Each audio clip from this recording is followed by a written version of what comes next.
उद्धार का भरोसा। आप निश्चित हो सकते हैं परमेश्वर का क्रोध पापियों के लिए, उससे आप बच चुके हैं। यूहन्ना 1:12। पर जितनों ने उसे ग्रहण किया उसने उन्हें परमेश्वर की संतान होने का अधिकार दे दिया, अर्थात जो उसके नाम पर विश्वास करते हैं। कैसे आप पक्का कर सकते हैं कि आप उद्धार पा गए? अगर उद्धार कर्मों पर निर्भर होता तो आप कैसे जान सकते हो कि आप पूर्ण कर्म करते हो? परमेश्वर ने हमें उद्धार दिया अपने पूर्ण मेमने को भेजकर, जो हमारे पापों के लिए मारा गया। यूहन्ना 1:29। दूसरे दिन उसने यीशु को अपनी ओर आते देखकर कहा, देखो यह परमेश्वर का मेमना है जो जगत का पाप उठा ले जाता है। यूहन्ना बपतिस्मा देने वाले ने जान लिया कि प्रभु यीशु शैतान के सिर को कुचल डालेगा। उत्पत्ति 3:15।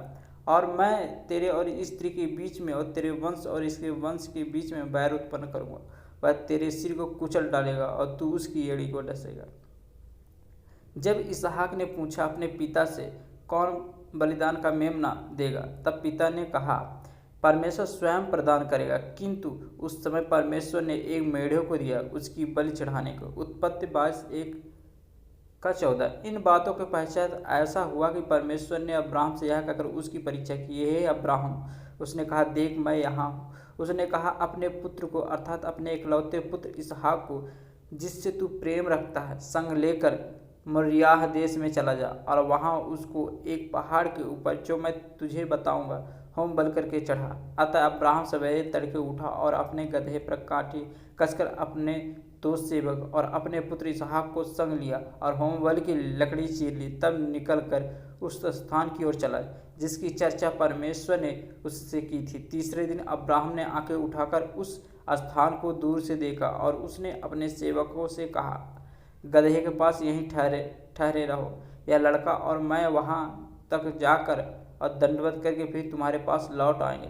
तब अब्राहम ने होम बल की लकड़ी ले अपने पुत्र इसहाक पर ला दी और आग और छुरी को अपने हाथ में लिया और वे दोनों एक साथ चल पड़े। इसहाक ने अपने पिता अब्राहम से कहा, हे मेरे पिता। उसने कहा, हे मेरे पुत्र क्या बात है? उसने कहा, देख आग और लकड़ी तो है, पर होम बलि के लिए भेड़ कहाँ है? अब्राहम ने कहा, हे मेरे पुत्र, परमेश्वर होम बलि की भेड़ का उपाय आप ही करेगा। और वे दोनों संग संग आगे चलते गए।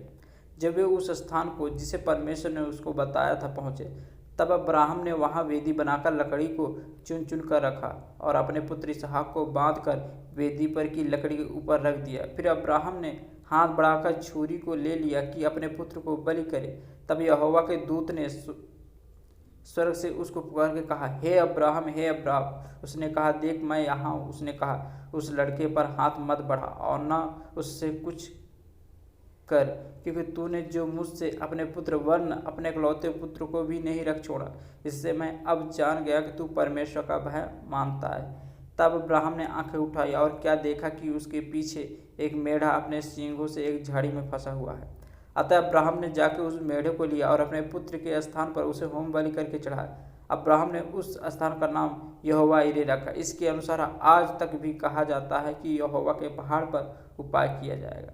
वो मेमना बाद में आने जा रहा था, यीशु मसीह। यूहन्ना 5:11-13।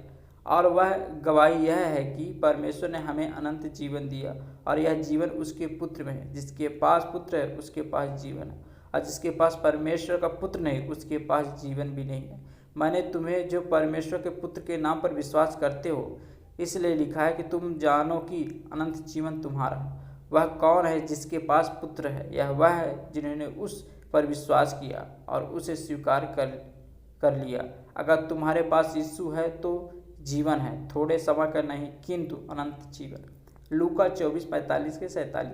तब उसने पवित्र शास्त्र बूझने के लिए उनकी समझ खोल दी और उनसे कहा, यो लिखा है कि मसीह दुख उठाएगा और तीसरे दिन मरे हुए में से जी उठेगा और यरूशलेम से लेकर सब जातियों में मन फिराव का और पापों की क्षमा का प्रचार उसी के नाम से किया जाएगा। तब उसने वचन को समझने के लिए उनके दिमाग को खोल दिया और कहा कि इस प्रकार लिखा है, मसीह को दुख उठाना जरूरी और तीसरे दिन जी उठना है तथा उसके नाम से पाप की क्षमा का प्रचार पूरे संसार में करना जरूरी है। यरूशलेम से इसकी शुरुआत। अगर आप इस पर विश्वास करते हो तो आपका उद्धार आपसे कोई नहीं छीन सकता। यूहन्ना 10:29।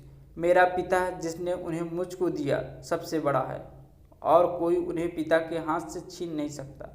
इस आयत में परमेश्वर के द्वारा दिए गए अनंत जीवन को संभालने के विषय में बताया गया है। मसीह में परमेश्वर की सहायता स्थानीय रूप से घटित भयानक परिस्थितियों, जहाँ पर मसीह सोचते हैं कि प्रभु के विरोधी उनको दबाते हैं, किंतु मसीहों को इन विरोधी शक्तियों से नहीं डरना चाहिए, क्योंकि प्रभु उनकी रक्षा तथा उन्हें संभालने में सक्षम है। उनके और प्रभु के रिश्ते के लिए जिस प्रकार से भेड़ें अपने चरवाहे की आवाज़ सुनती है तथा उसके पीछे चलती है, यहाँ पर विश्वासी को भेड़ के रूप में दर्शाया गया, जो अपने चरवाहे की दिशा को पहचानती है तथा उसके पीछे चलते हुए एक अद्भुत उद्धार के भरोसे का अनुभव करती है। हालेलुया।